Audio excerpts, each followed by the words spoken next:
cocaine, domestic violence, driving under the influence. Are you being accused of drinking too much pisto and driving? Are you being accused of selling dope? Don't get caught slipping and let the law office of Oscar Sandoval defend your rights. Oscar Sandoval and his staff handle criminal cases ranging from DUI cases, domestic violence, guns, and drug charges. You can call or text them at 626-784-6010 and follow him at ODSESQ. 626-784-6010. I'm going to give it to you again because I like you. 626-784-6010. The law office of Oscar Sandoval. You have a problem, they solve them. Si habla español. ¿Me entiendes?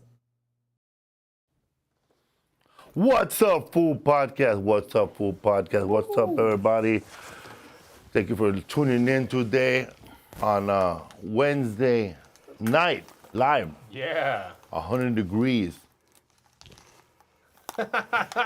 We got, first of all, thank you everybody who showed up to that big show in San Antonio. San Antonio. The good, the bad, and the ugly. Hell yeah, dude. Yeah, man. How many people in the audience? I don't know, man. There was like Frankie Quinones, Chris Estrada, Renee Vaca, Ken Flores, and Ralph Barbosa. Music by Dioro. Freeman Coliseum, San Antonio, Texas, October 5th, bro. Solid ass lineup, man.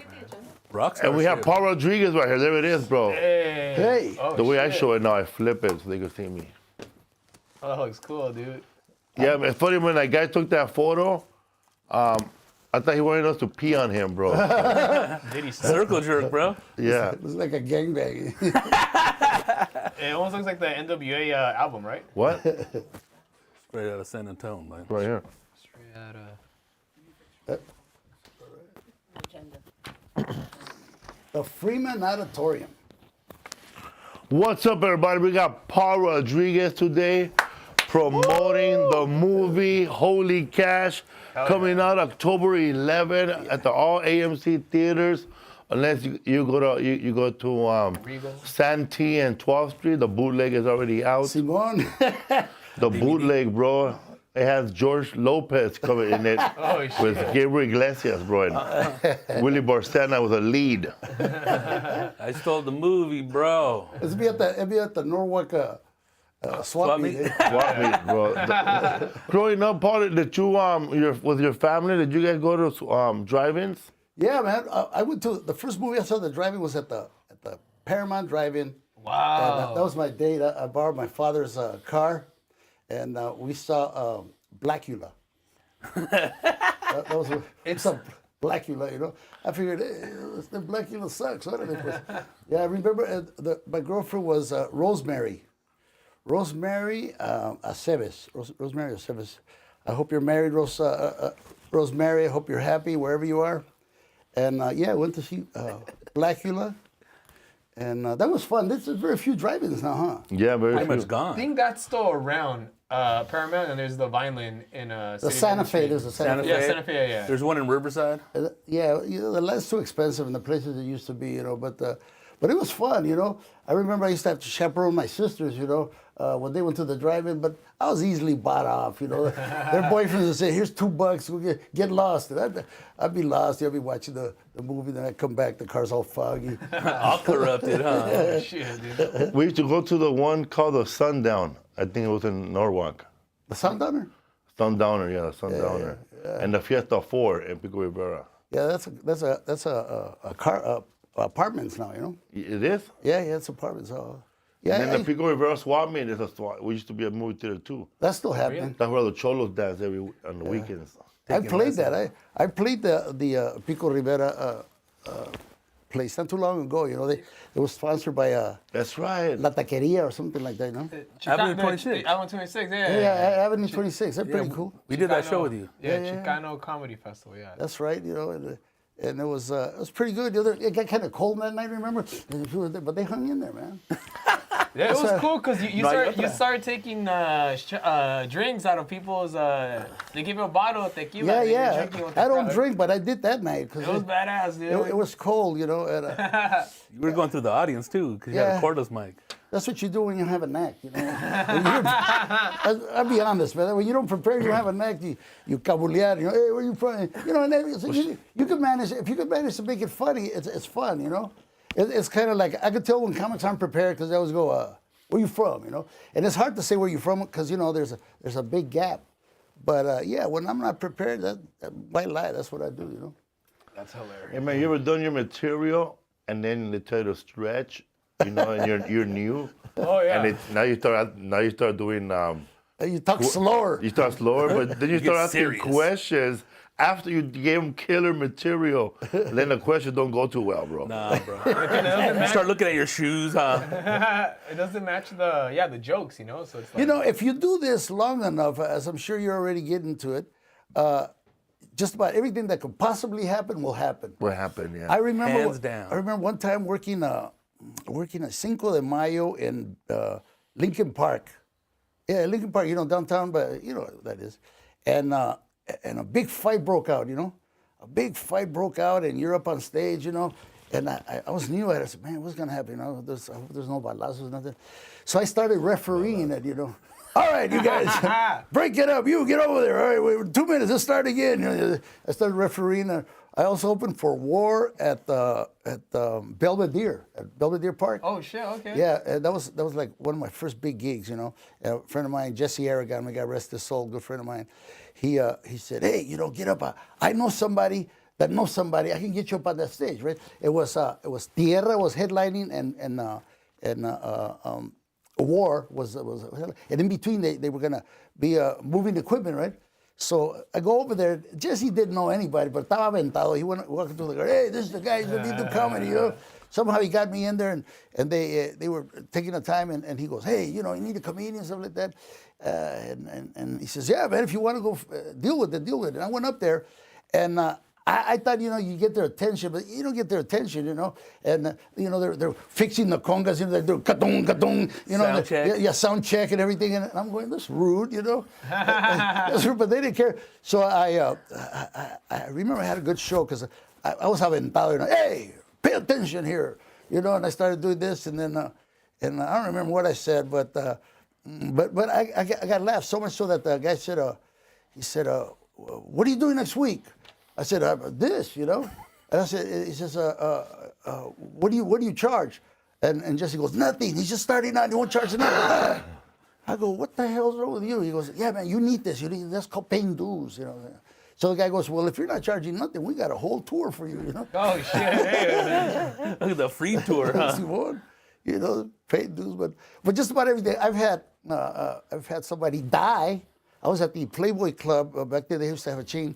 I had a lady get a heart attack and die, you know? Playboy Club in East LA? No, Playboy. Chicago? No, Playboy Club in New York. That was my first gig. And I used to open, it was Jeff Kutash's dance machine. And he had these girls, you know, there was a guy named Mr. X, before Mr. T.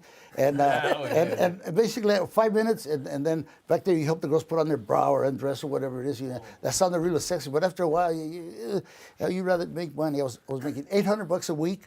And I was That's good for back then, right? Yeah, I was big money, right? Because at that time, Playboy clubs had clubs at every city, you know, and it was dancing, and I was in between, and I had replaced David Letterman. You know, David Letterman he had gotten a gig. Oh shit. So that's how Jeff Kutash got me. He goes, hey, you know, everybody does my show, eventually becomes big, you know, and the unknown comic first that we had, and then David Letterman replaced him, and now you. So you're a good company. So I said, yeah. So I had $800. We were over there, and I remember distinctly because that's when John Lennon got killed. It was a Monday night, and we were in between sets, and they were showing in between. They were showing the football game, Monday Night Football, you know. And Howard Cosell said, "We have some bad news, you know. John Lennon has been shot and killed at the Dakotas, which was 92nd and Central Park West." And I was renting a room from this family. They were Jews for Jesus. That was hilarious in itself. Crazy. You know? Yeah. Jews for Jesus. Yeah, they were Jews for Jesus. And my first manager, Murray Becker, got me a room there, right? I didn't care, you know. I had a room, you know. And when he got shot, we had to walk, and then there was crowds of people. You go by the Dakotas, these dark buildings, you know. And went over there, and I get over there, and I got this room, and they had a son that they used to get epileptic seizures, you know. I forget what his name was, but he was a nice guy. And I was there. I was all sad, and the father came in. He goes, I say, you know, John Lennon got shot because he plays the devil's music, you know. Damn. And I was a big fan of John Lennon. I go, what the hell are you talking about, man? The whole city is war. I mean, this guy was for peace, you know. And then the kid got an epileptic seizure. I remember that night. It's amazing how these things happen, you know. But I guess I brought this down, didn't I? We're all connected, eh? The universe, Yeah. energy. 7 degrees of separation. But it was amazing, you know, because I still am a big fan of John Lennon. You know, he was just for me, he was one of my favorites. You know, he Give Peace a Chance and all that, all those songs that were for peace. Mother, that's a crazy ass song, huh? Yeah, and Mother, he screams, and to top it off, to know that John Lennon, for example, was the FBI had all kinds of dirt on him, but he didn't care. You know, they had dirt on him and Yoko having sex, but he didn't care. I mean, they laid him in bed for peace. You know, you see the documentary. But yeah, he was shot, man. That was shocking. That's funny. White people could lay in bed for peace. We lay in bed, we're lazy. There's no time for peace, dog. There's no time for peace. We're trying to get a peace. Imagine, bro, you're trying to pull that off. Paul, you already missed 7 games. What the hell are you doing? I remember that night because the next night it was everybody's bad mood, you know. And So you're living in New York? I'm living in New York. I mean, I got my first gig. I got hired from a club called Osco's Comedy Club here on 3rd in La Cienega. Damn. That's where they did the movie Thank God It's Friday, and that was the first place I started doing comedy before the Comedy Store. And they had a big Gorillas Hands down there, and there was a lady named Joanne who was running it, and you know, all of us were amateurs, but every once in a while a star would come in and do stand up, and the biggest star at the time was Byron Allen, you know. Oh, damn. Byron Allen would come in and he would do his act, but we treated him like a star because he was on a show called, what was that show? It was a reality show. It was That's incredible? That's incredible. Incredible, Yeah, yeah. man. That's incredible. And there was another comedian, a white guy named, I forget his name, but he was the other guy. And Byron Allen would come in and he would do his 10 minutes, right? And he did it so many times that I knew his jokes, you know? His joke said, man, I just saw this movie. It was so bad, I want everybody's money back. I remember that. I remember that joke.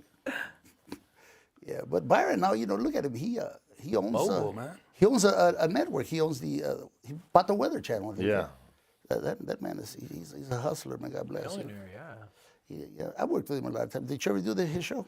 Yeah, I still get checks. You know. They still play it, right? They play. In the morning, bro. The last one I did, they didn't air it because that's when he was going through those lawsuits. So they air it now. What lawsuits? He was trying to buy another network and they didn't let him. Oh yeah. And then he was trying to buy a big network, remember? Well, I think that's when he purchased the Weather Channel, but he was trying to buy a bigger network, but it's something like he ended up suing him because it was some They're trying to racial buy component Yeah. to it. Hey, Yeah. he's smart, man. You know, I got to give it up to Alan, man. He hustled right. I mean, I did a series that he did about a black president, I remember. And I played this character where I was some kind of South American dictator, you know. Wasn't one of my shining moments, but I needed the feria, you know. So why lie, you know? Banana Republic, baby. Yeah, and he hustles, you know. His mom is actually the brains behind that. His mom was the one that she used to work for NBC, I think, you know. It came out from Detroit or something like Yeah, that, yeah, right? yeah. Single mother story. So, yeah, he was young, you know. God bless. I've missed so many opportunities. You're looking at the dude that many years ago, this dude, right? He comes to me and he goes, hey, I want you to be the spokesman. I just bought this beer company from Mexico, you know. And I just need you to have your celebrity friends just hold a bottle, you know. I don't have no money for advertising. And I said, what's the beer? He goes, Corona. I bought Corona, you know.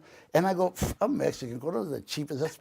That's the cheapest beer. That's piss. It ain't gonna go nowhere. You're gonna go nowhere. Guy told me, he goes, I'll give you, he mentioned, I'll give you 10% of the beers in California for this. And lo tiré loco. He goes, but you have to give me $25,000. So wait a minute, I'm gonna give you $25,000? Yeah. There was a hot club called Helena's at the time. That's where Madonna and Jelly Bean Benitez was a friend of, and all these people used to hang out there, right? So he says, oh, you give me $25,000. You know, this beer's gonna be the hottest thing. I get this idea. You just hold the beer, go down there with Eastside Morales and all your side. Just have them hold the beer. We'll take a shot, you know, because we can do it because it's public, you know. You don't have to pay them or anything like that. Loteria Loco. You know, about 4 or 5 years later, I'm in Chicago doing a club, and the dude walks in there, you know, with rucas and everything. He goes, I just flew in to see your show. I go, what do you mean flew in? Yeah, about this jet. He goes, you don't remember me? I said, not really. He goes, remember I told you could have California Corona beer? I kept calling, you didn't want it? He says, think about this. Every time you hear the Corona like that, you would have got a nickel. For every beer that in California, that thing, I got a nickel. That shit's hot. Damn. I went, oh, that's a lot of money. So it wasn't meant to be. I wasn't meant to be rich, you know. So that's where they're trying to introduce Corona to the United States. Yeah, he went to Mexico and he bought the rights to Corona, you know.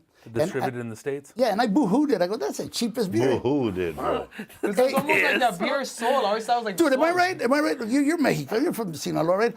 Corona didn't have the reputation it has now. Hell no. That was the cheapest But beer. that's an ongoing joke, though, that people used to say, man, it's fucking piss in that fucking bottle. And that's People what it used was. to talk Yeah, shit man, about that beer, dude. Pacifico is more famous than that beer. Yeah, but Pacifico, puro Sinaloa, and he sold that. If you look at the bottle, he sold that to a distributor in Chicago, Illinois. I don't know where that dude is, but I don't even want to know because every time I think of an opportunity like that, I go. But who knows? You know, I always figured if I'd have had, you know, because I've had opportunities like that before, I probably, you know, you got to be poor to be a good comic, at least at the beginning, you know? It stimulates you. Like this movie that I did with the help of Felipe here and a lot of other people, you know, if I was broke, you know? If I had money, I would have been in a hot tub with a couple of rucas, you know? I wouldn't have been motivated, you know? But I was flat broke when that happened. I lost everything, you know? And that motivated me, you know? Is that where the idea came from? Well, you know, in everybody's life, you have one traumatic moment, right? For example, the dying of your sister, which she did. But I have several right in a row. You know, one you could handle. You know, my mom died. Then my sister Ophelia died, and then I lost. I started to drink. You know, I didn't care about the act. I didn't respect my act, and then after a while, you know, my accountants ripped me off. I lost my house. I had a pretty nice pad, you know, and I was broke, you know. And then to top it off, I quadruple bypass, you know. So I said, man, you know, I was really in bad shape, you know. I'm not, you know, I always have my kid as a safety net, but you know, you got to have some pride, you know. And what happened is that after I had that, you know, I found myself going, well, what am I going to do now? And it was my kid who said, hey, you know, Dad, what got you there will keep you there. Get back in the clubs. And here, try this and try that, you know. And we're going to call Rene, the guy to direct, and a crew from Mexico. We could do it, you know, from what you got left from the house, you know, put that in. I'll help you with some money. And that's how we got going. And then COVID hit, right? In the middle of COVID, you know, you have to pay $100,000 to have somebody stick a Q-tip up your nose and go, yeah, you're okay. You know, that was a scam. But I wanted to do the movie, you know. Every movie had to do that, bro. Hell yeah, dude. Every movie had to do that. Right? And when you were doing theater, they were putting a $500, $1,000 cleaning fee for COVID. Yeah. They were out there with the little sprayer hitting every scene. know. Come Yeah, on, you know. man. You Yeah. know. So, you know, but I wanted this movie, I wanted it to be union, you know. And at first, you know, because I would have done it without union, to be honest, why lie? But you know, when you have your friends like Luis Guzman and you know, you weren't gonna get them in trouble, you know. They're at the peak of their career. Hopefully it will last a lot longer, you know, I'm sure it will. So you're not gonna risk they're getting multados, you know. So I said, man, I gotta do it union. So that added a lot of cost, you know, and it took almost 2 years to get this thing done, man. You know, it's a miracle of God that through all the hassles. I mean, I'll tell you, Felipe and his accountant, his old lady, they were filming with me because I owed them $10,000. You know, every week I kept calling, next week, next week, next week. But they were cool. You know, eventually I paid them. You know, but it was very hard, man.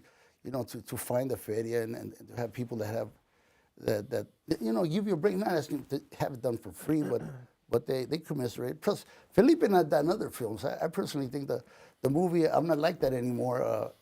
That's one of the funniest. Yeah, man. Here's a movie. It's a good movie, dude. In 9, you've seen it, right? Hell yeah. And we did that in 9 days. God damn, it looks so good too. And, like the 9 days. cinematography looks good. 9 days. Yeah, the people.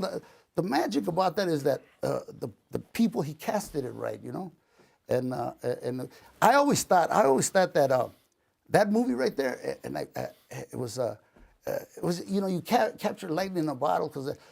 That old lady, the lady that plays old lady, she was great. Your brother was great. Yeah. You know, and the love interest, that girl was great. You guys had, I hate to use the old word chemistry, but you did because these weren't two you know, Playboy and leading man models, but they had real chemistry. What was the name of the Filipino comedian? What's his name? Edwin San Juan. Edwin San Juan was hilarious. Yeah. You know, they came up with that idea of throwing up when you guys were at that club.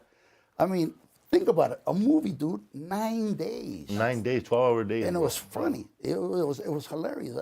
I've never done anything like that before, man. But every once in a while, you get lucky, you know. And this movie took, I thought it'd never end, you know, 2 years almost, you know.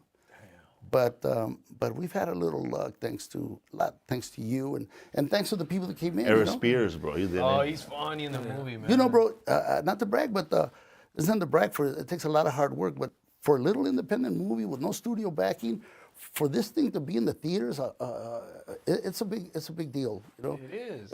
You know, Luis Guzman. Doesn't even make it to the silver screen anymore, dude. He was on Poppy, bro. Yo, Yeah. Papacito with Paul Rodriguez. We do the same song. And he'll do this. You know, Plátano. that's it, el platanudo, el platanón, and no makeup, as you can see. That girl right there, that girl right there, she was a basketball player. What's her name? Bibi was good. Ari Spears was terrific, and Jay Moore, man. Jay Moore was funny. Felipe just came in that day, man, and sometimes things work on your side. That shit was funny, bro, right there. Carlos Mencia, you know, he had a sense of humor about himself. Hell yeah. You know, Billy Barcena, dude. yeah, man. Everybody, Jerry Garcia, Danny Yeah, Trejo. Garcia. yeah, Tight. Jeff Garcia, and the vato from Los Lobos, Cesar. That's Reno. I was there, man. That's him, man. Even the villain, she was Hey, funny. Chipompa, Arbonilla. Yeah, Jim Pompa. Yeah, man. The villain, she was All the good. ladies from Hong Kong were there. Bring me one, dog. You know, that's Mike Gomez, Tony Plana. He was cool, man. And it was Who was that lady? The Vergara, Gabriela Vergara. Gabriela Yeah, Vergara. Okay, she's familiar. She's related to the famous Vergara, right? Sofia now. Vergara. Sophia, yeah. And it's her sister. They're very pretty. Gary Busey, bro. Yeah, Alicia Machado was Miss Universe, you know. The heart of Emilio Rivera. Hell yeah. And Danny Trejo, he was like in the movie, like most of the Yeah, whole movie. he was in a cameo. And what I like about him is that he really played that part like, you know, we're all afraid of somebody. And he's afraid of his wife, you know. He's like a killer, a matón, you know. He's a shot caller. But his old lady's got him, you know. Has got him by the short and curlies. You know? Yeah, man. It was just a blessing, you know, because When Felipe, when you, I don't want to spoil the movie, but when you you put pizza in your pocket, that was hilarious. no, they put a sandwich in. Oh, front of Santa, him. you're yeah. And you know the thing was when you were comics and as many times as I worked with, we got our timing. We weren't stepping in each other's lines. And Felipe came in there and said, "All right, hey fool, what's this about?" You know, and I go, you're a parole officer, you know, and we had to cut out the part, but there was a part where on my way home when we're sitting in the credits, I ran into a homeless guy, you know. He had a little chihuahua there. He was just a guy from the street we met, you know. And I give him a little money, and he goes, "Hey, that's all you're gonna give me?" And, you know, I said, "Ah." So when I opened the door, people would have said, "Hey, man, I gave to the homeless already, right?" And he goes, and then he puts his foot in the door, and I said, "Let's do that again, because I want him to slam I want to slam the door." And he goes, "Hey," puts the door, and maybe one day I'll do the director's cut, because there was another scene where my landlady, this old white lady, comes in. She knocks on the door, right? I open the door. And I look through the peephole, and she's so there. I know you're in there. You owe rent. So I had this routine where I'm eating a sandwich and I get some, Oh, yeah. I got some ketchup, right? And I start put the red dots on my head, and I go, I got this, like I got some kind of disease, And I go, come here, hey, it's you. You want it instead of rent? You want to get it on? And she goes, no, are you crazy? I said, I know you want me, so I did this thing, and it was kind of funny, but it didn't work. So we had to sacrifice that. He says, just get to it. And Felipe, I'm your parole officer. And he walks in, he goes, what is this? And he sees a sandwich, right? And basically all that stuff was him. I was just ad lib, Hell yeah. And then he That was funny, yeah. puts the sandwich, he puts it in his pocket. He goes, why aren't you working? And he gets on me. And it was just ad lib, like the same thing with Luis Guzman. I just you cast the right people, you let them do their thing. You're gonna lose this mom, bro. Yo, Papi, thank you so much for being in your movie. It's such an honor. He was. honor. He was so cool, man. He came up with the idea of throwing a chancla right past me, And I go, what was that about? He goes, the Russians, Because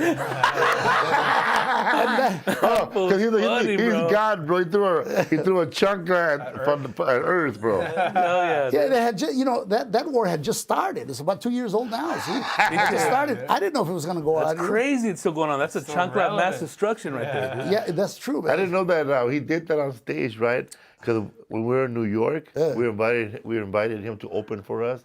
The So did he PlayStation- host? No, he did a spot. He did a spot, At the a 10-minute PlayStation Theater, spot. right there in And Times he had a bunch of chanclitas in his bag, bro, like little ones. They had little And props. And he would say a joke, and then he didn't like that one. Yeah, dog. Kind of like when I started. I used to- Tortillas, I used to right? throw tortillas. Yeah. You told me that you stopped when one of them got stuck to one of the cameras. Yeah, I was doing that. That's true. I was. That was in Belvedere too when you started it. Yeah. I was actually doing at the time he had comedians. I was doing the Soul Train. Soul Train with Don Cornelius, and I did that, and I threw the tortilla, and there's no way I got it down in prison. And the tortilla flies right into camera number 2, flies right in, And they said, man, how did you do that? And everything was good, except it blocked that shot. So I had to do it again, but Richard Pryor did it. At the time, that show gave me good exposure. And I remember Don Cornelius going, I still have it in video, he goes, "Thou, very funny comedian from East Los Angeles, Mr. Paul Rodriguez." And the band that was there that day was, what was that? It's a Negro band. What was that? The band. They had a hit song. "Want to see you boogie, do your body language." I make Cool up and my Gang? Yeah, no. I make up my own lines. It's a Gap Band. The Gap Band. There you go. Want to see you boogie? So make it whip. Make it whip, yeah. Use your body language. Come on, girl, make me a fucking sandwich. That's my line. But Make it whip. yeah, you make it whip, and it was just like that, at the time. But the reason I stopped using tortillas is because I went to the East Coast one time, and my luggage didn't come with me, And when you're a prop comic, you depend on that, you depend on your props, and when your props aren't there, you don't have an act, Someone stole the flashlight. You got to throw pitas. Yeah, exactly. Those are expensive, Yeah, you're thicker, man. But it's like we were saying earlier, just about everything that could possibly happen on stage has happened. I mean, from somebody dying, somebody getting chingada. Fire alarm going off for no reason. That's happened. Fire alarm with water too, man. Oh, my God. I've had that happen. I remember in East Los Angeles, there's a place called Rudy's Pasta House, and they had comedy there one time, and it was during the El Salvador War, and I was an amateur. I was up there, and I was trying to do a bit about how ironic it is that a country named after our savior was the bloodiest, and this dude misunderstood me, like I was dogging El Salvador, and he gets out, he walks up on stage like he's gonna kick my ass. Out of the corner of my eye, I see him, right, and I see him coming, and I pick up the stand, and it looked really cool. I wish somebody would take me. I picked up the stand and I went pop like that, not hard, just pop, boom. He falls down, and I just kept going like nothing happened, and everybody applauded. Hey, did you guys plan that? I go, yeah. Wow, that's insane. Wow, that's crazy. Everything, man. Yeah, we did a couple. I can remember we did a gig in Tahoe. We did a gig in Tahoe, and Felipe was hot, right? And I'm backstage, and it was a pretty good crowd. And some lady there was heckling or something. Yeah. Some lady was heckling, and, you know, he didn't handle hecklers that well. Shut up, let me do my act, you know. Paul Rodrigo's up, he'll be out here in a minute. Shut up, bitch. And what's his name? The manager goes, hey, what's he doing? What's he doing? I said, he's telling her to shut up. What do you think he's doing? Yeah, man. We did one. We did a show in Tucson, bro, and Outside? they told us to go back because war was gonna be like hella late. And, oh, It was really? Malo, Tierra, and Willie G. And they, The Midnighters. yeah, yeah. And they missed their flight. Remember that? Yeah, so they had to drive from Tucson. Yeah. Whoa. Bro, as a matter of fact, dude, when we were at the red carpet, little Willie G was there at the thing, and he was just passing by, like he didn't. I guess he didn't, like they didn't want to talk to him. But as soon as I was just talking, and I said, "Oh shit, the town that I live in is lonely." Then everybody knew, bro, who he was, bro. That's Willie G. Remember we had him on the podcast? Yeah. Because when I was in rehab in 1990, man, for crack, we were in. I was in rehab, and brother Juan Jesse from San Fernando. That fool was from a place in, I don't know, some place up north, bro, by Fresno. Madera? Madera, yes. Madera. Bank robber from Madera, bro. Damn. He said that he gave us a bunch of Christian albums. Don't be listening to no more of that shit. So I had to listen to Christian albums. And then I had a Willie G, bro. And then it was like Willie G. You know how Weird Al Yankovic? Yeah. He does all his songs, Parodies? Willie G, I guess he turned Christian, and all his whole album was Christian songs that he turned from his oldies into Christian songs. So Really? the town that is lonely. What it was now called Bethlehem. It was Yeah, my town is Bethlehem. the town is lonely without Jesus. So just Christified everything. Christified. Christopher, But it was still good because Gentrified it, dude. when I heard those albums, I never heard the original. I used to listen. I used to go to the Midnighters at the Montebello Ballroom when I was in high school. I heard that was a big thing. Yeah, I told Chicano them, rock. you know, we used to try to get in there. I think it was $8, you know, the ticket to get in there. Oh, that's a lot back then. It was a lot of feria. Ballroom, dog. The ballroom, you know. What was it at located? Like on They do Whittier? punk gigs back in the day now too, huh? Yeah, now. Whittier Boulevard. I don't know if it's there. I Is it haven't by, been there in a while. I think is it by Artie's? The There But it was was a ballroom. There was one in Commerce too, called something else. Steven. No, there was Steven's Steakhouse, yeah. But Yeah. no, there was also Art LeBeau used to have his Art LeBeau night at the El Monte. on Sunset Boulevard, and it was where lesbians went a lot. It was like known for lesbianism, and I figured, man, if you can't get laid there, so he used to have. And I told Art LeBeau many times, man, you know, if I knew we were gonna be such friends, I remember I couldn't get in a couple times into your gig that he had. He died recently, and Art LeBeau, I guess we partied. legend. That fool used to come to my house and do coke. He was 91. What the 92. fuck? I know. That's what kept him alive, bro. Bro, it was up for 2 a.m, bro. I would go. I was afraid this vato was gonna die in my house. You know, I go, yeah, you know. And he go, here, buddy. Fuck. Hey, Huggy. Little hand all shaking, huh? Yeah. No, Get some coke to Frankie Valley, bro. and he always had girls too, man. Hell yeah, fucking Art LeBeau. Shy girl. He wasn't gay. No. What are you talking about? He always had chicks. He was kinky too. I guess I could. Like I guess Vince McMahon kinky or what? I can say no. I can say that now. He dated these 2 Japanese twins, right? And Yuki and Suki. He'd been seeing them for like 30 years, and he's seen them go from illegal to all the way too old, you know. And I said, hey, Art, did they both get it on? He goes, no, they're not like that. He goes, one stays on the side of the bed. Well, I do one, and then I turn around and I do the other one, but I can't get them to be together. They're polite, huh? Japanese ladies. Huh? And I go, dude, you're not giving them enough coke. I bet I could get it. Let me borrow one. So 91, man. He was Armenian too, right? Yeah, he's Armenian. He's the most famous Mexican Armenian guy. You know? Yeah. You know, and At one time, friend. he wanted me to do a show. He wanted me to do a show with him. You know, he would say, you know, I won't be around too long. I said, "Are you kidding me? You're gonna outlive trees." He goes, you know, so I'll show you. You know, you take over here like that. And I said, I don't want your demise. You know, I don't want your demise. I don't want to capitalize on that. You know. And besides, I told him, I'm not a DJ. I never wanted to be anything else than a stand-up comic. You know, I mean, I'll do movies. I'll do television. To help, you know, to get known, to help people come out, you know, because you could be the funniest guy, and if nobody knows you, so you know that's why you got to get exposure, you know. It's what we always knew. Felipe was funny, but you know you have to get your face out there, you know, and then people come, and you know it works. It works. So that was my goal, but stand up was something the bread and butter. That's why you did everything else, you know. Yeah. There are comics who use stand up. To get into movies and to get into television, and once they get there, they don't go back. You know? You abandon stand-up. Like Jim Carrey, you know. I mean, he's a fantastic stand-up, but you don't need to go back. And there you know, there's pure stand-ups. Like for example, you see a George Carlin. He did movies, but he wasn't really known for that. He did stand-up, you know. And Pryor also did movies, but that wasn't really his thing, you know. And you have Eddie Murphy who does more movies. And every once in a while, although he's a fantastic stand-up, you know. But I always admire people who didn't use stand-up to get to where they were going. They figured, this is what I do. Everything else I do to do this.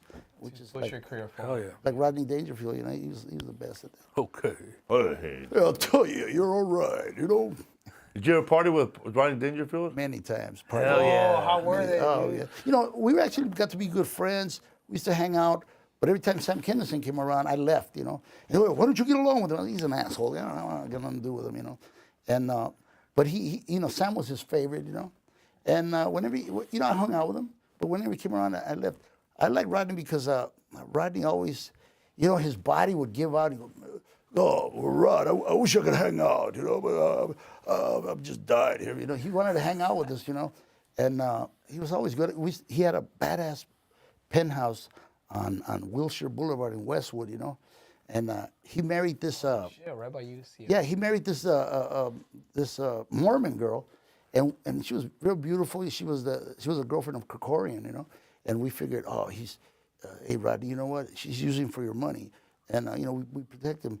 And he goes, but of course she is. Look at this, and he'd open his robe. You're in part of this, but to her credit, she's kept his name alive, you know. She throws parties on his birthday and she all that.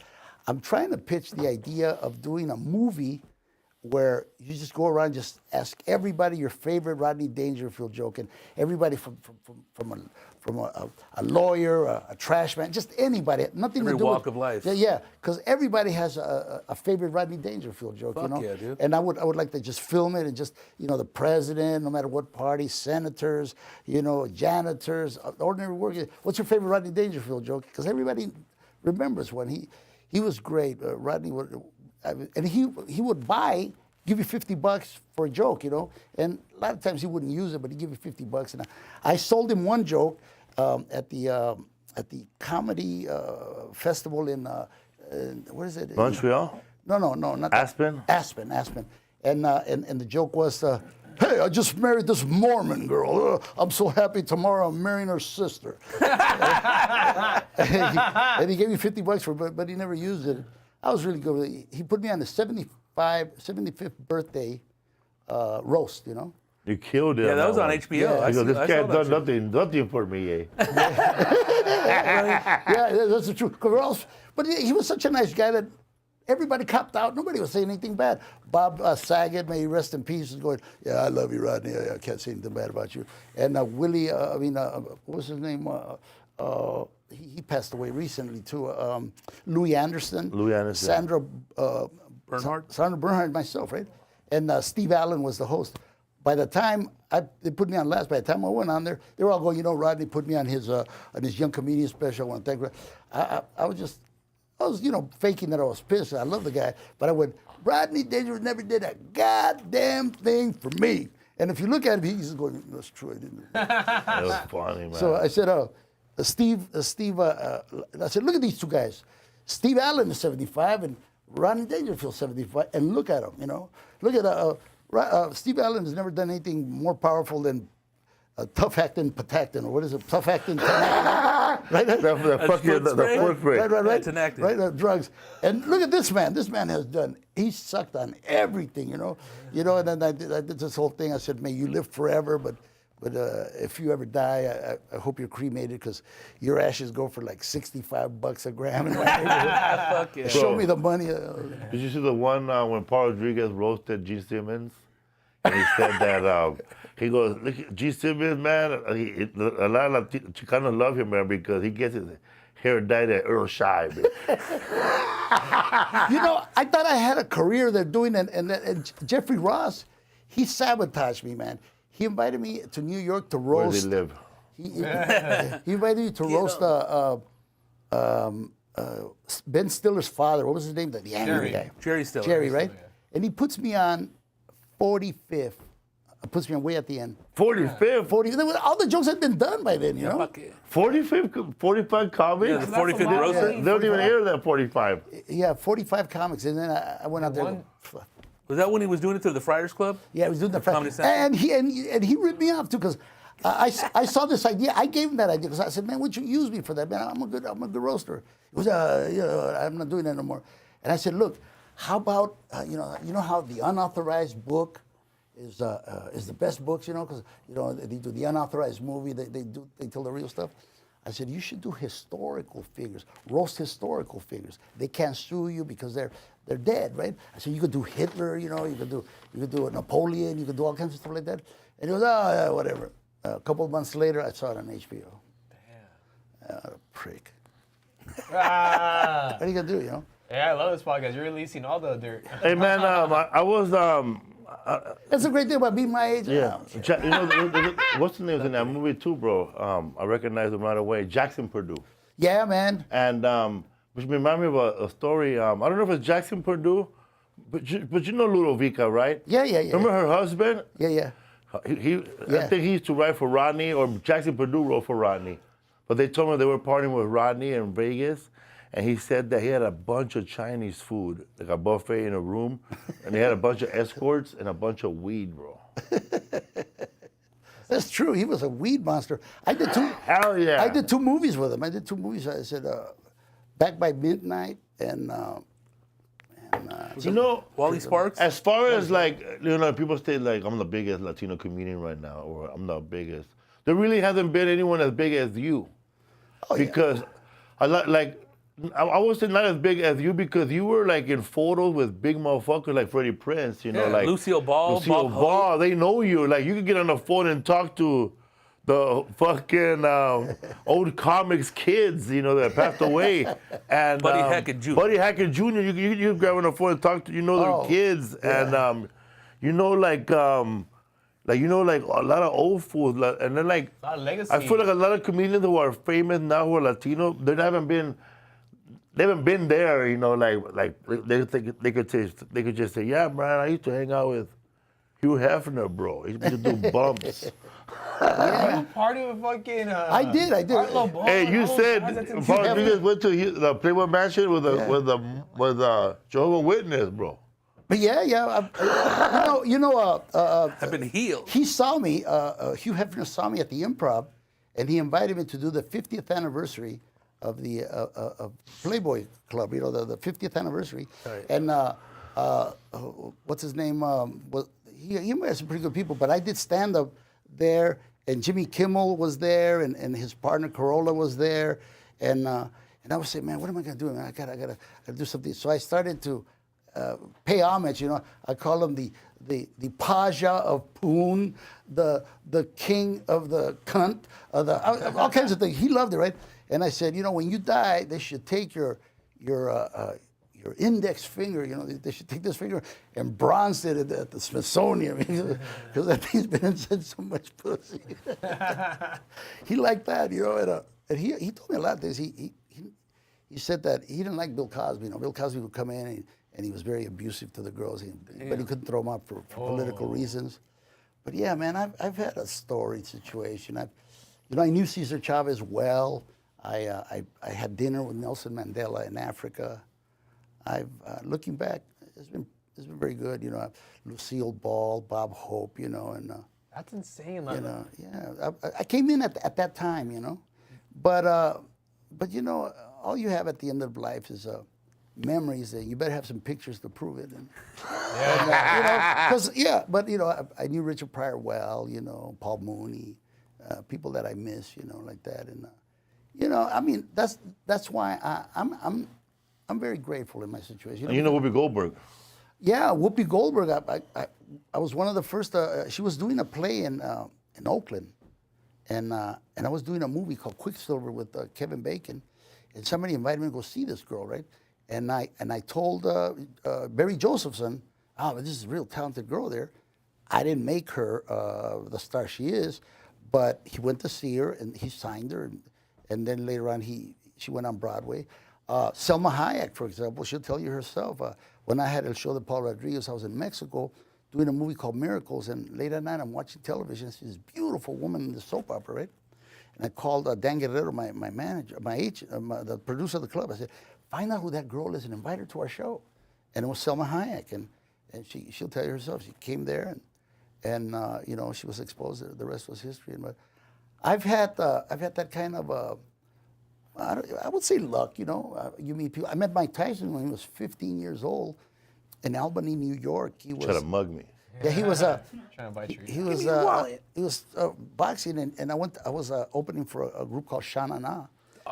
And after the show, Bowser, eh? and after the show, this black kid comes up to me, hey, you're pretty funny and all that. I don't know what made me say this, but I said, he says, what are you doing, lady? Want to hang out? And I said, yeah. And he takes me to a bar, just pimped out black bar. I'm talking about, you know, there were, you know, it was.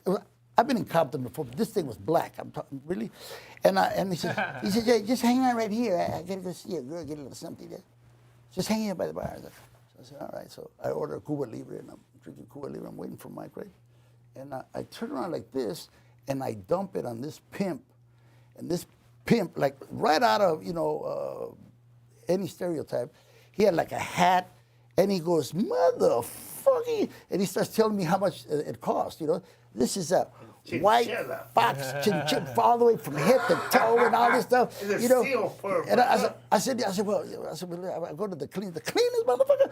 What you doing here? He's about, you know, he's about to mad dog me, right? And then all of a sudden he goes, but that's cool. It's cool, but it's cool. I turn around, it's Mike Tyson looking at that button. I go, oh, fuck, Mike, man, I'm so glad you're here. I was about to get my ass kicked. He goes, get the fuck out of here, tells the guy. You know, and he'll tell himself, I tell these stories to my kid, right? And my kid goes, you know, like he never said I was lying.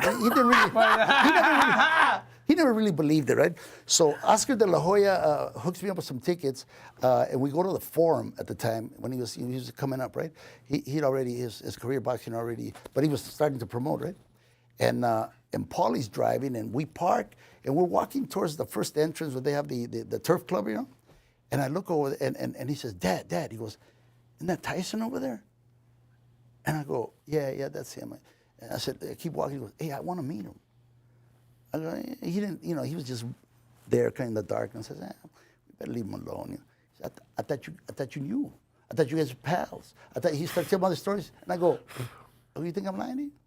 He goes, no, but I mean, I want to meet him. He's right there. I said, all right. So I start walking towards him, and we get within 5 paces of him. He goes, Paulie, how are you? How you doing? And he starts talking to my son. He goes, your dad and I, we hung out in Albany, New York. And I look at Paulie and I go, he goes, all right, I won't question you again. I've had some serendipitous situations. And to this day, you know, to be honest, every time I've seen him, I went to see him at Morongo, you know. He's always been so gracious to me, you know. I haven't been the kind of person that, you know, oh, I want to hang out with him. But, you know, when his daughter was killed, I sent him, you know, my pésames, my condolences. That must be a horrible thing to go through.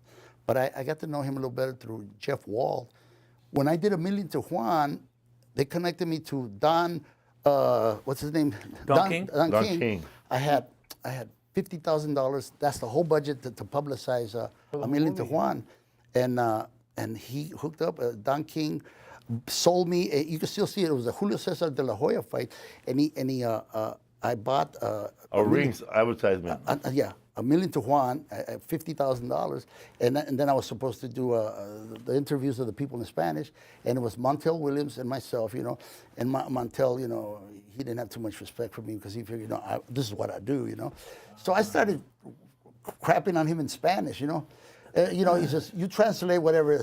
Este pinche pelón negro dice que qué pasó. And what? You know, and I used to do that, you know, and I guess later found out, but I didn't care. I didn't care. And $1 million to Juan, made about $3 million here in Los Angeles.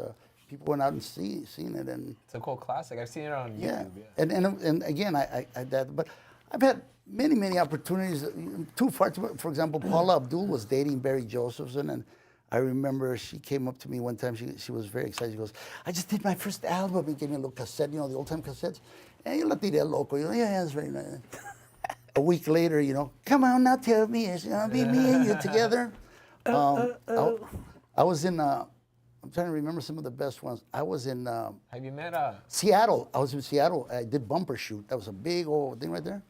And after the show, this scraggly haired dude comes up to me. I really like your show, and it was Kurt Cobain. You know, we took a picture, you know, together. I don't know who he was, but you know, you got to be gracious. Just a lot of things like that. You're good friend with Clint Eastwood's wife, right? And Clint Eastwood. Clint Eastwood's wife. I'm not good like that, but yeah, she basically. I saw that movie you did with a little remote control car. Bloodwork? Bloodwork. She got that me was good, huh? Fuck yeah. She got me that part, you know. She got me that part, Pillow Talk, you know. She's the one. She was a big fan of tortilla soup. She liked that, and she actually told Clint to read me. You know, my agent calls me, and her name was Risa, and he calls me, and you know, Clint Eastwood. But I figured I get to meet the vato, you know, because I've always been a big fan. And yeah, and I went over there, and you know, Arango was his detective. He goes, "Can you cuss me out in Spanish?" I go, "Day and night," you know, and then. After I did that, I didn't really have to read nothing. He goes, he said, okay, you got the part. We start on such and such a day. He goes, well, what's your price? And I don't know what to say. I've never negotiated. We don't negotiate. And I said, 100,000? And he goes, okay. And I said, shit, I should ask for more. Later on, I was hanging out with him, and I go, man, I'm stupid. I should ask for 200,000. I said, would I gotten it? He goes, but it was Jeff Daniels, and I stayed at his house, and he lives in this old Spanish fort up in Carmel. In Carmel, and he was just such a cool dude. I always wanted I'm not a big golfing fan, but I always wanted you know, he owns Pebble Beach, right? And the waiting line is like about a year. And I remember telling him and Scott Montoya, and we were hanging out at the time. He said, tell me if you could, you know, make that line short. I said, you know, I know you, because just like a year, 2 years, you have to wait, right? I said, hey, Clint, do you think there's a possibility we could play Pebble Beach? You know, put me on line, maybe you can, you know, do that 6 or 7 months. He goes, about 2:30. I said, really? I mean, that's a dream, you know? So we hop on this thing, and you know, he's going right through the greens and everything, and then the field marshal, the vato who runs, the ranger, whatever it is, you know, we hear this guy from back just cussing us out. Who the fuck you think you're gonna get off? You're on the same green. Holy, okay. He finally catches up, and Clint turns to him and goes, what's your problem? And the guy goes, oh, Mr. Eastwood, no, that's fine. So I said, damn, man, that's power. You know? Hell yeah, that's tight. That's power. Oh, damn, look. Yeah. We also, I have Tight, dog. Yeah, I have so much fun. He was such a cool dude to me, man. He was all right. We got drunk one time at his house, and he goes, hey, I can't drive you to the Spanish Inn where he was staying, where I was staying at the time. And I said, oh, that's cool. There was no Uber at the time. So that's cool. I'll just get, he goes, go to the garage. He goes, get any car except for the green old truck. He goes, that's from Bridges of something that he did, you know. Bridges of Madison County. Bridges of Madison, don't mess with that way, but any other car. You walk in there, it's got Mercedes, Rolls Royce, everything. And I said, fuck. I said, you know, I have had a little bit to drink, you know, I don't want to be responsible. He goes, that's all right. He goes, I got the highway patrol taking you over there. And he had the highway patrol, me and Scott were drunk as fuck, like this. Yeah. And the highway patrol, you know, What the fuck? took us all the way to the Spanish Inn. So many good memories. He's such a. What does he drink? What does he drink? Yeah. Dirt, whatever he wants. He doesn't have a preference like scotch or something? No. Oh, that's another thing. This is a great story, right? He owns the Hog Head. You know, the Hog's Head, and that's another very famous place. You know, and when I got out of the Air Force, I landed in San Francisco. I was coming from the East. You know, I was my last time, and my brother George went to meet me over there, and we had 2 days, nothing to do. I was in show business, nothing, you know. And he goes, let's go to the Hog's Head. And I remember, long ass line, we couldn't get in, right? So, you know, it's Clint Eastwood Club.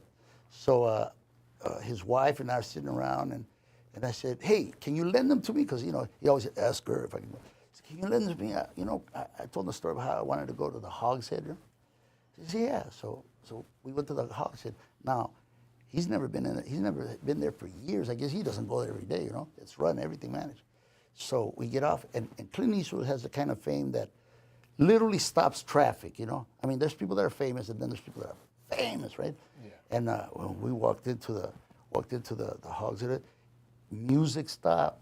Everybody just froze, just looking at him, just, you know, just staring at him. And they didn't know what to say. And I turned to him and I go, look at these people, idiots. You know? Haven't they ever seen a comedian before? I'm walking, and he looked at me like he thought it was, I made him laugh, but he was not a big laugh. He was, but it was some of my best memories, man. You know, Clint Eastwood, man. Just to work with him. I also work with. I don't want to hog up the conversation. No, hell yeah, dude. I worked with. You're the guest. I work with. I work with Willie. Sir Anthony Hopkins. Sorry, dog. That's right. You know, I worked with Sir Anthony Hopkins, you know, in a movie called The World's Fastest Indian, right? And I had a part where it's a really good You movie. run an Indian bike, right? Yeah. Oh my God. The fastest speed, right? So there was a scene where my name is Fernando, and I run this car lot, right? And the director goes, you know, Anthony Hopkins is going to come to buy a car from you, so make up something. So I went. So he goes, hello, senor, how are you? My name is Fernando. Nice to meet you. And he says, I'm so-and-so, I forget what his name is. And he says, are you interested in a car, senor? And he goes, I might be. I'm looking for something. I said, well, you don't have to shop anymore.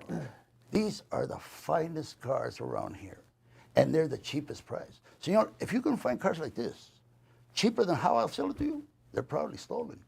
And he loved, you know, he loved that idea, and he goes, oh, keep it. So it was cool, and I'm sitting there, right? I'm sitting there with him in a car, and I'm driving. Then I forgot reality. I went, I have no business being here with Anthony Hopkins, man. What the fuck do I know about him? I have no business. And, you know, I was impressed, right? And I couldn't remember my lines and anything. And he was so gracious. He turned to me, he goes, you having problems, Paul? I go, no, I'll get it. He goes, are you impressed? I go, what? He says, is my fame bothering you or something like that? And I said, yeah, you know, you're Anthony Hopkins, you know. And he goes, roll up the windows. We'll take care of this, you know. Roll up the windows. And then he leans and he farts. Go, boom. And all of a sudden he wasn't famous anymore. He was just a nasty old man. You know, Smelled like Eagling. So, you know, but it humanized him, you know. Proper British dishes. It humanized him. And after that, because the scene called for me to get mad at him, because he almost gets us into a wreck, you know.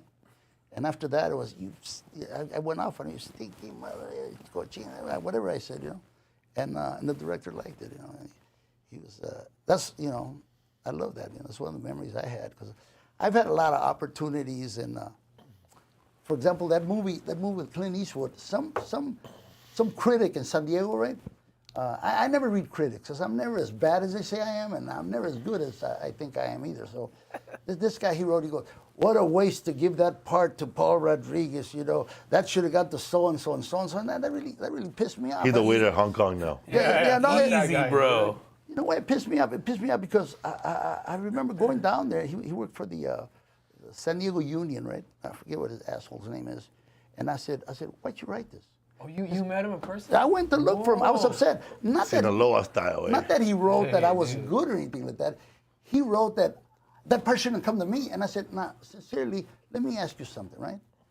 Clint Eastwood asks you to be in a movie with him. Do you sincerely would say, you know what, I'm not really an actor, so-and-so's going to be I would take that fucking opportunity. Right. I mean, I get to work with Clint Eastwood. I don't give a fuck what my careers or anything like that. And I made him see the light of day. I said, you're you're just a critic. You're a punk ass because you're just talking about me. I'm not the greatest actor. I don't claim to be. But it's my chance to work with Clint Eastwood. You'll never have that chance. Fucking keyboard warrior. You know? Hell yeah, bro. You know, that's when people are, as a stand-up comic, you ever had, you reach a certain stature, right? And I think I reached a certain stature where you're not going to take nobody's advice unless you see them as your equal or someone worthy, right? Somebody comes up to you and goes, hey, you know that bit you do. You should have done this or you should have done that. And you're going, who the fuck are you? You know who you're talking to? Bro, you work for Amazon still. What I'm saying is not There's a that, package in his hand. it's not that you think you're a big deal, but Felipe and I, we didn't just woke up yesterday and somebody offered us this. This is 20, 30 years of work at this, Like they tell you, only had one line. Bro, that's all they were giving that day. Full swear, dude. Hey, or they, or like when I got that commercial, everybody who's fat and looks sloppy like me were asking me like, how can I do that, bro? Oh my God. And then paisas that were selling shit in the streets, hey, compa, ¿dónde aplico para hacer eso? Arrímeme. Or like my dad said, I told my dad I know Paul Rodriguez. My dad said my dad doesn't know show business, bro. He goes, dile a Paul Rodriguez que te haga un cosign, mijo. ¿Cosa for what? ¿Cosa para qué? ¿De qué estás hablando? So I can be famous, bro. Go tell Hollywood, ponla. Para que lo lancen, güey. Go see Cal. When my parents didn't like me to do this. They said, if you're going to give up college, you can't come to the house. You can't live here. So I was living in the parking lot of the comedy store for a little bit. And then Mitzi, she had that house above there. But I remember I would go home and see my mom on Sundays, right? I'll go have dinner over there. And The son is a success. and they always wanted, they always want to know who was there, right? And I would go, well, I saw Barbra Streisand there, and she goes, does she sing? Or, I said, I saw Harry Nilsson, he was there with Lennon, and I remember that because this is before I went. And he goes, Lennon, I said Lennon, and whoever was there, and they weren't impressed, right? One time, I just thought it was for reals. I said, who was there this weekend? I said, Cal Worthington. Cal Worthington was there, and he was, And she went, Cal Worthington? Go see Cal. Was he Cal? El vato, with his dog Spot. Oh my God, ghetto ass fools. And my father was impressed, right? My father goes, ahí estaba Cal. He goes, and then he tells my mom, he goes, Maria, maybe we've been wrong about all this, You can come back to the house, eh? The boy's meeting really important people. Dile que tengo un carro. He said, go see Cal. Did you talk to him? I said, no, I didn't want to bother him. ¿Tenía el tigre? That was a 3A. But, it's like, it's what's important. What they see is what's important in them, When you started doing the Spanish, when I did all hyped about it? Yeah, that impressed them, and I started doing the Spanish because, nothing was happening to me in English. But Because you did Pollo Loco, then Pepsi, Yeah, I did all of that. But what happened is I actually gave up the Pollo Loco gig because stupid move. But I figured, I wanted to, for my short time, I wanted to work with big movies, and I knew I was never going to be offered a movie like that because after a while it was working against me. I go up on stage and go, "Hey, you're the Pollo Loco guy." No, I'm not. I'm a stand-up comic. No, you're a Pollo Loco guy. You're Pepsi man. You're this and that. So I gave all that up, and I want to be known as just a stand-up comic. The money was terrific, and it was a stupid thing to do, but And so when I went to Univision, they offered me El Premio Lo Nuestro, and I was hosting. I didn't really have a lot of respect because my Spanish was poor, but it was a wonderful thing to do because you got to meet really big stars, I mean, Luis Miguel, ¿cómo se llama Juan Gabriel, Did you meet Chespirito? No, I didn't meet Chespirito. Roberto Moreno. I wish I would have met him. He was one of the greats. But you know who I did meet? Mario Moreno, right? Mario Moreno, Cantinflas. Yeah, he told us that. Los Bookies, who later on, the reason we got the place to shoot the Luis Guzman scene was they owned that, Jennifer Lopez had done her video there, and one of the guys says, Jennifer Lopez was here. And he was trying to sell me this state-of-the-art stage, and he goes, Los Bookies own this. And you know Los Bookies, right? I said, Crazy. Yeah, I know who they are. He goes, they're upstairs. I said, what? Yeah, they go upstairs. They know you because I had They know me from Premio Lo Nuestro. I said hi, but you know, you can't say we're friends, right? Went up there, they, hey, ¿qué puedes, Pablo? ¿Qué estás haciendo? I said, well, I'm shooting Luis Guzman, shooting this, because Cron had gotten Luis Guzman. Cron was his manager, right? And they said, oh yeah, tú una rola. And then they looked at the script and they gave me $75,000. I didn't have to, you know, they gave me the free, the stage, and on top of that, $75,000 to help me out. You know? Hell yeah. I had a lot of opportunities like that, man. Those things you remember, you know. That's crazy. I was going to remind you, the first time you came on the podcast, Lisa and Felipe just took a little bit to get there, and we were out there with you, and you were telling us a cool story about Mario Cantinflas. Mario Moreno. That you were in Houston. He's like, well, you know, you can tell the story, but... No, when I first met him, you know where I met him? I met him when Mexico had an earthquake. In 1985. They had a telethon in Channel 34, which is now part of Paramount Studios, right? They had a telethon, and I remember an unknown Gloria Estefan, the sound machine, was there. But when I heard that Mario Moreno was going to be there, I had to meet him, right? And he was there. He was very nice. He did his couple of scenes, and as he was leaving, I go, Cantinflas, Mario. I didn't know what to address me. Joven, I said, soy un comediante, you know, I understand. I'm not like you, sir, and all that. And he goes, where do you work? And I said, well, I'm going to be opening for the Pointer Sisters in Las Vegas, you know, at Caesar's Palace. En serio? Sí, así va a estar. I told him the date and all that and forgot all about it. I go there. This is about 2 weeks later, I'm there. And the guard gives me a note. Hey, some guy named Cantinflas wants to see you. Cantinflas. That's my new nickname, Who dog. read that, Birdman or Bush? No, se me prendió el foco. Cantinflas. Cantinflas, And I look at it. I look That's at the it new and I name. said, Cantinflas. mire, don Polo, acabo de ver su show. Cantinflas. Muy bueno, me gustó. Dice, no entiendo mucho de lo que estaban hablando, pero muy bien, quisiera saludarlo. Cantinflas, yeah, can we come in? Let him in. And he came in. He had his heart. He had his dark glasses and todo eso. Well, what a treasure it was, you know. The story that you were telling me in Houston. It's tight up. Yeah, the story in Houston was kind of, you know, bittersweet, you know. Porque ahí estaba su hijo, ¿no?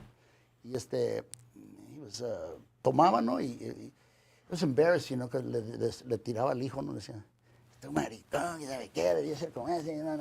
I felt really, really bad about that, but yeah, man, Cantinflas, when he died, the second Premio Lo Nuestro, he had died that afternoon, and then Premio Lo Nuestro was live. And I remember telling one of the people to give me a spray can, you know. And I run out there and I wrote Cantinflas Vive. And I just did that. It wasn't, you know, they're very scripted. You know, they're all nervous if you do something like that. And but I got a lot of positive response. You know, everybody loved Cantinflas. You know. The second, when I got fired from that show. You know, I did it 3 times. The third time I got fired. I got fired because that week the biggest story on television was. These sheriff's officers beating the hell out of these Mexicans in a truck. You know, a lot of them were coming out. You know, they were abusive. They were driving a woman with her hair and a lot of raza. So you know the story I'm talking about, right? It was in Temecula, I believe. They just beat Riverside the hell. County Sheriff. I was pissed off how they could do that, right? Because in Spanish, that story was running big, and I went on live and I told one of the guards there. I said, listen. And this was not scripted because they wouldn't allow it. I told the guy, I said, I don't give a fuck what they say. I'm going to run out and you chase me. Okay, just chase me. We're going to run like that. And I'm going to run up this. He just keeps chasing me, right? I was already Mike. And sure enough, he chased me like you're going to get me, you know? You're a sheriff because he was a security guy. And I went up there. I went up there and I go, oh, you want to do to me what you did to those people in Temecula, you know? I remember knowing all the, it's on tape if you doubt what I'm saying. But from up there, I said, estos policías, I didn't cuss, estos policías que golpearon a estos personas que entraron aquí a Estados Unidos sin documentos, eso sucedió en San Bernardino. Yo he estado ahí, hay muchos mexicanos en esa cárcel, se los van a hacer sus viejas. I've said that when you go to jail, you white cops, the only people in that San Bernardino prison are Mexicans. You better hope they didn't see the story because they're going to make you their girlfriends. Whoa. And they fired me for that, but I didn't care. I went home and my dad says, you know, I'm proud of you. So he was proud of me for that, you know. I said, well, that you should have told me earlier. I could have been more gross. And it was sad because, you know, supposedly, Omar Marchan, I don't know if you know about him, but supposedly they were dangling the opportunity of me replacing Don Francisco, you know. And I go, nobody's going to replace Don Francisco. But that wasn't my goal, you know. It wasn't, I don't want to replace somebody. I didn't want to be Freddie Prinze, you know. I was always somebody else, you know. You want to forge your own way, right? And you know, I don't want to be a Pepsi man. I don't want to be Pollo Loco man. I don't want to do these things. I wanted to be Paul Rodriguez, or whatever that meant, you know. And so far, I've been doing a bad job. So this movie comes out October 11 at the AMC's? Yes, sir. Comes out October 11. If you're free, carnal, they're gonna have we're gonna have a special. Tomorrow? We're gonna have a special. No, el viernes. I mean, on Saturday, you're probably working, I'm sure, but we're having a special at the at Moctezuma Esparza's Theater Milagro, you know. Deal. Yeah, and he's, you know, we started small. We just added 36 more cities, you know, so it's catching on, you know. If God smiles on me, La Raza goes out there and supports me, nobody will be happier. I hope, you know, word of mouth, I hope it catches because, hey, I'm honest. Is it the greatest comedy ever? No, but you know what? It's funny, and it got good people in it. And I hear Beetlejuice ain't that hot, and I hear the Joker's tanking. So, so who knows? Man, God works in mysterious ways, and Holy cash. And I hope it. Yeah, it was fun to do, right? Yeah, it was fun. You had a lot of fun, man. Thank you for your friendship, and yeah, I try to use. You know, there's no magic. The movie's good because I put in nothing but professional comedians. You know, Jeff Valdez. I thought he was funny. He goes, I'm gonna kill that other bitch. You know, when you hire somebody, they got talent. There's no secret to making a decent pictures. You know, you hire somebody, they're talented, get out of their way and let them do their thing. You know. Yeah. And you know, Carlos Mencia. A lot of people told me, oh, don't put him on. You know, Joe Rogan might get. You know, que chingue su madre, Joe Rogan. You know, if Mexicans, if Mexican Americans, if Hispanics, in period, if we realize the power we can have, if we would just unite. If we would just quit backstabbing each other and support it, you know, not just word of mouth, but really support somebody, you know. If Salvadoreños, Nicaraguenses, everybody, if you're Hispanic, imagine the power we would have. I mean, I mean, to call us a minority in Los Angeles is ridiculous. You know, I mean, I know, yeah, exactly. It's ridiculous. You know, they don't even know how many of us are. Do you remember? It's undocumented. They said that Rizzo has Ramon said that Rizzo has a cameo on Holy Cash as Art Bonilla's white collar to use his teeth. No, hey, imagine this. Do you remember that story where I think, I don't know, about 500,000 undocumented, whatever it was in downtown Los Angeles, and they didn't know what to do. Remember that? It was like 500,000 out there by City Hall. This must have been about 10 years ago, and I remember the newscasters going, Jesus Christ, hey, look up in the air, oh my God, what's going on? You know, they're always amazed because you know, we don't live a loud life. We're not marching, we're not burning shit, you know. We do our job and we go home. We do our job all day and night. We hope our kids, you know, we work for our kids, you know. Our parents want us to be better than they are, you know, and we want our kids to. That's how we climb the ladder, right? You know, for example, every time Los Bukis or Juan Gabriel, they didn't know how to mention Juan Gabriel. I was at the KTLA studio one time, and they go, "Who is this guy? Just sold out the Rose Bowl 3 times." They're so surprised. You know, they're so surprised. They don't get it. They don't get it, and we don't get it either. That's the worst part.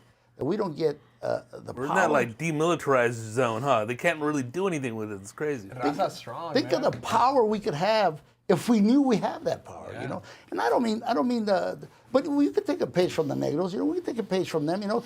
They use the race card, right? You know.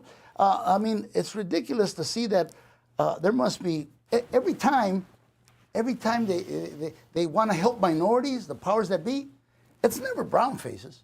It's always another black show, right? Blackish, little light blackish, whatever it is, you know. How many black shows are there out there? Seriously, you know. We should have more, you know, George Lopez show or Los Garcia. They keep canceling them.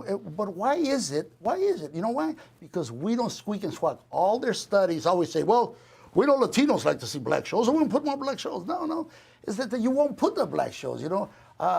Every time they don't give you a chance to go into the second season like they should have for the comedian who had a show. What's her name? Cristela? Cristela. I like the show. And the thing about us is that we don't support each other in that sense, you know. The power of a phone call is tremendous. I know because I've been on the inside. Right now, my son and I, mainly him, Sony's talking to him about a TV series, you know, a lot like who was this guy that passed away, the El Negrito that passed away from the Latin Kings, from the Kings of Comedy. Bernie Mac. Yeah, Bernie Mac, you know, the same idea, talking to the thing, you know. And I said, you know, I remember I had the first one. When I did AK Pablo, man, the very people that I was trying to impress were the very people that were insulting. You're trying to, you know, think how ridiculous it is in hindsight. They would say, you're making fun of us. No, dude, I'm not making fun of you. I'm making fun of what I know. Was I supposed to make fun of Chino? I was making fun. I was making fun of the only thing I knew. Ain't no stopping us now. You know? We're on the move. You know, just making fun. I said, and he goes, and then the other way too. You know, hey, thanks for representing us. Thanks for doing this for us. That's not true either. You know who I was doing that for? I was doing that because I needed the money. I wanted my mom to have a house. You know, I wasn't doing it for you, but I wasn't doing it against you. You know, I received a lot of criticism. You know, some of the jokes that you hear comics do now, I did them, but hateful comments. You know, it embarrassed my family. You know, and they would go, you know, you're making fun of Mexicans. Well, yeah. I'm poking fun at my race. I'm not saying I'm ashamed. You know, one of the things I'm most proud of, I was the first guy on the Mike Douglas show to use the word orale and they use the word vato on Merv Griffin. They had to stop taking the word. What is that? What's vato? That's a fun fact right there. I did it first, but vato. You know, that might not go to the Smithsonian, but I know I did it. You know, But see, that's right there because people have seen that for the first time on TV. They're probably like, "Whoa, dude! Like, we talk like that, you know?" I want the day when it's natural, you know, when it's as natural as Felipe saying "foo," you know. That's his bitch. That's his moniker. That's his moniker, right? Well, you know? Beck came out with that album. He, you know, instead of orale, it's odale, but it was a play on orale. Well, that was like, you know, late '90s. Well, they should, you know, they should give me some royalties on that. I was the first one to say, "Orale, wait." What's up, everybody? I want to give a shout out to www.thekickverse.com. Kickstradamus.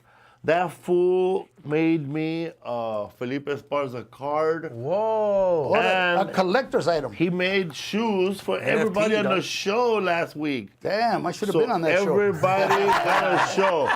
10 and a half right next here. one, eh? Felipe Esparza, the good, the bad, and the ugly, and they got all the comedians on the show right here. Damn, see, you're spoiling your crew, man. Speaking of shows, we have a show April 2025 right here, April 5th, 2025. Hell yeah. With Lunel from Coming to America 2. Oh, yeah. She's cool. I love her. Gabby Lamb, Frankie Quinones. Hey, announce me. Concrete Live. Thanks to your old lady and you, you guys just give me a gig, man. You know. You gonna do it in Houston? Yeah. Oh, man, because I was telling people today on TikTok Live, they were excited. Because I got Paul Rodriguez. Oh, man, that'd be an honor. And I got Joey Diaz, cocksucker. Oh, that's cool. He's gonna leave Jersey for the first time in 3 years. That'd be good, man. Joey's a good guy. You know Joe Diaz, bro. We're gonna bring the bazookas, cocksucker. Hey, when's the last time you sucked a cock? It's all fair, you know. He's funny, and thanks for the gig, man. I'm looking forward to it. Hell yeah, it's gonna be fun. Que Dios me preste la vida. You know? Hopefully, Brandy, Denise, the host, the black girl. We'll see. Right now, it's just me, Paul, and Joe Diaz, cocksuckers, in April. Hell yeah. But others are signing up to the show. Yeah. You know, Selena played that place. Really? Oh, damn. Gomez or the singer? Selena. Quintanilla. Quintanilla. That play where you're playing was the last place she played. Oh, shit. Yeah. Whoa. Yeah, see, that was the last gig she had, you know. Can you put the date for San Diego, please? Woo. With Lunel and those people? Yeah, yeah. I'll take a tanning. I like Lunel. I wanted to use her as mother love. Oh, right? dude, she used what's her name, bro? The funny lady. Yeah. She was in the Oh, movie. hell yeah, She dude. was great. Bro, ain't nobody throwing her a bone, huh? Hell no, bro. Yeah, Oh, there she you go. she pulled it off nicely, man. She pulled it off nicely. Lunel's a good So person. that's it right there, man. Oh, You mean shit. Ratas en Celo? Ratas en Celo, the female punk band from New York City, is going to be there. That girl that does all the dancing. She does the dance moves. Yeah, with the little That band right there is a punk band from New York. New York. They're all paisa ladies, and they're going to sing in Spanish punk rock. You know what? I want to congratulate you on that because I tried to do that my whole life. You know, I always try to put the Latinos put together. You know, but I didn't have the organization. I didn't have a Lisa Esparza. But I'm glad Willie Barcena wanted points. he did. Right here, man. This is the poster that we did for the show. Right here, Felipe Esparza, Ralph, and everybody here. Oh man, it was amazing, man. You know what's funny, man? Like the young comics. Shout out to Rene Vaca and Ken. Have you met them? Ken Yeah. Flores. There they go, right Yeah, there. yeah. They got the shoes. That guy right there. He's like somebody that Paul Rodrigo would have hung out with right there, because this guy has the fucking. He didn't give a fuck, bro. He bought a diamond watch. Holy shit. Yeah, and then Ken Flores. He He was slinging drugs. Yeah, he has fucking a diamond grill. And these guys they're having fun right now, bro. Yeah, they're young. They're fucking They're young. They're like under 30 years old. Man, right? you know what? You know what? like- That I hope that it's obviously doing very well for you. I hope it catches on. I know you're doing well because you're paying me well, and I appreciate that. Really, I could use it. Hey, And you know Yeah. what? That's wonderful, man. That you're going to be able to. I hope it catches on because you know you're going to be at the situation that I wanted to be, where you're opening the doors for a lot of raza Latino. You know, you're not intimidated that these people's act. You know, bring it. You know, and I want to give you props on that. You know. And I'm glad you're doing that, and you're not just hell yeah. you're not just it's not just a Felipe guy. You're opening the doors, and believe me, when you're as old as I am, it'll pay off, man. People put you up as someone who took the torch and went on, man. Hell yeah. Put me in a movie. That's all I gotta say. Also, go check out the podcast I do in Spanish, Nace una leyenda con Chespirito, la historia de Roberto Bolaños. Bolaños. 11 episodes on Spotify, baby. Hell yeah. History for Fools. We have History for Fools next week. We do the history of the Quebec biker wars between the Hells Angels and the Rock Machine. What is that? In Montreal. What do you do? You're doing what? We talk about history of the biker wars and Hells Angels. And Oh, yeah, we yeah, did a history of Latino comedy, bro. We did a history of black comedy and Native American comedy. Oh shit! They're about to do a movie, bro, of that Native comedian. What's his name? I was good friends with Charlie him. Hill. Charlie Hill. Charlie Hill. It's One little, two little, three little. Indians. It's the comedians from This land is my land. This land is your land. He was a great friend. We miss him. What? Charlie Hill. Charlie Hill, yeah. There's a guy, I don't know if you know him. He's a Native comedian. Yeah. His name is Greg Von Eaglebear. Bro, you know who looks more Indian and it's not? Larry Omaha. Hell yeah. That vato looks like the nickel. It looks like the picture on the nickel, right? That's Blackfoot right there. And he's Mexican, you know. But yeah. I perform for the National Indian Gaming Association, and Cha-ching. it's spelled NIGA, N-I-G-A. And I remember. What's up, my? What's up, my niggas? That's hilarious. Hell yeah. So what you got going on next besides the movie? You going on tour? Doing shows? No. You know, I'm basically gonna take it easy. I want my heart to last. I want to pray God that He gives me enough time to see my granddaughter for quinceañera. Or quinceañera, bro. Y si Dios me presta la vida, I have, you know, if this movie makes a little money, I want Part to two. do. I want to do the Diego Rivera story. You know, I bought 100,000. I bought the script from Luis Valdez and HBO. It's Mi Vida en Colores, Diego Rivera.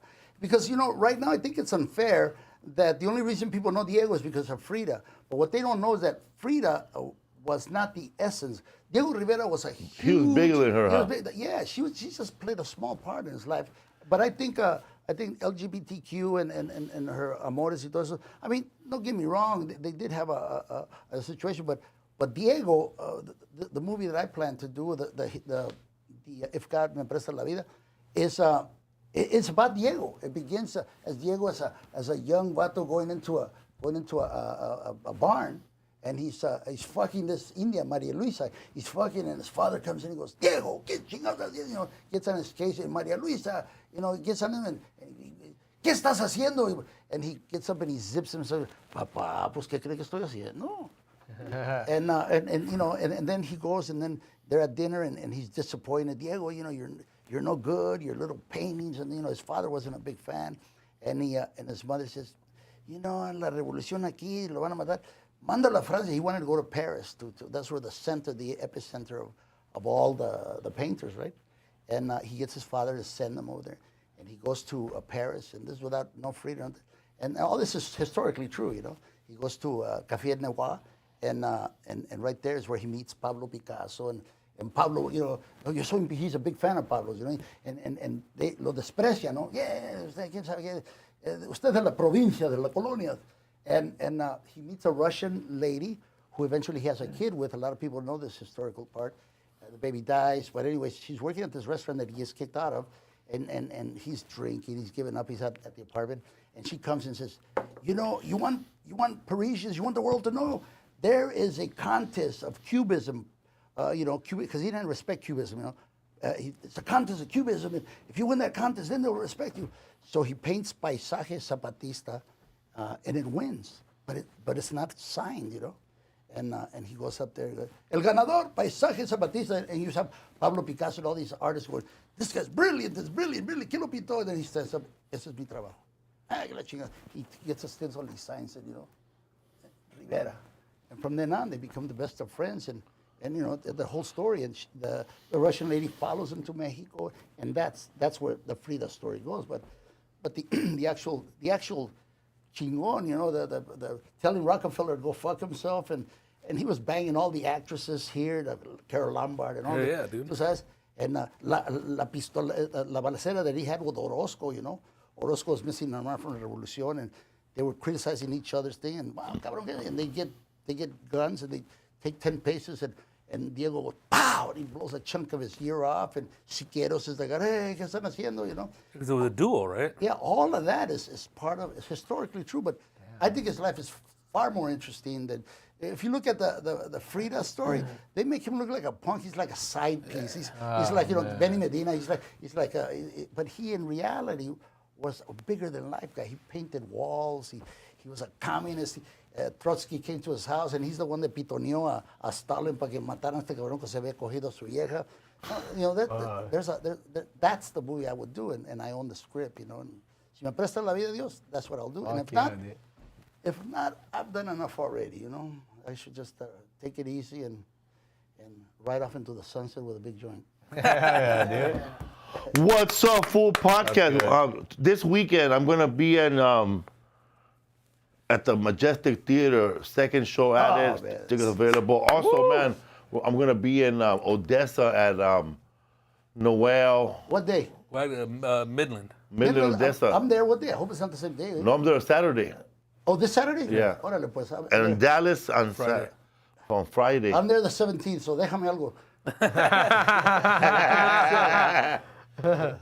Also, man, there's I think the second leg of the tour at my leisure goes on sale. Use code CHILL. Lots of dates coming up on that show in San Diego. April, we're still adding comedians to that show. It's gonna be amazing, man. Nothing like you ever seen anywhere. What's up, fool? Paul Rodriguez, October 11, Holy Cash with Jay Moore, Eric Spears, Felipe. Art Bonilla, Felipe Esparza, so many comedians, man. You know what? It's fun to do, bro. Like if you've seen the movie already twice, it's nice to smoke a joint and then like have a drinking game. Every time you see a comedian you hung out with, take a shot, eh? You're gonna be fucked up. You're gonna be fucked up, eh? Oh shit, Willie's coming out again. Oh.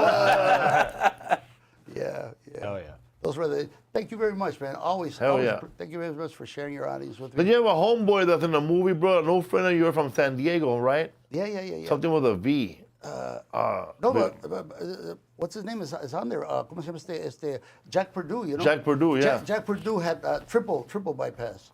And I hope you're well, man. Like, you know, Fernando Valenzuela is not long for this world. We should all pray, keep him in our prayers. And pray for the Dodgers. We got to too. pray for the Dodgers too. Shit. It's happening. And what right, they're playing right now. What's the score? I don't know. What's the score? Let's So go tell check it us out. live. People are chatting live right now. They'll tell us. Adios, people. Check out our podcast with me and Rizzo in Spanish. This podcast is Norte. And the other one, it's on Ready Bro. It's got new episodes up. Yeah, man. All right, guys. I got to bounce. I got to shut the Comedy Store. I have a show at the Comedy Store too in Spanish right now at the Valley Room.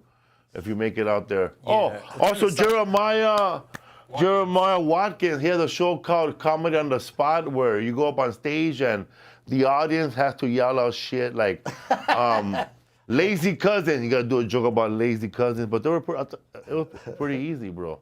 I told everybody to yell out stuff that they yelled out for the last guy. Oh my God, bro. I saw a lot of old comics at the Comedy Store that I haven't seen in a long ass time, bro. I was like, damn, cocaine's a hell of a drug. Oh, what's up, fool? Thank you, Paul Rodriguez, man. Thank you.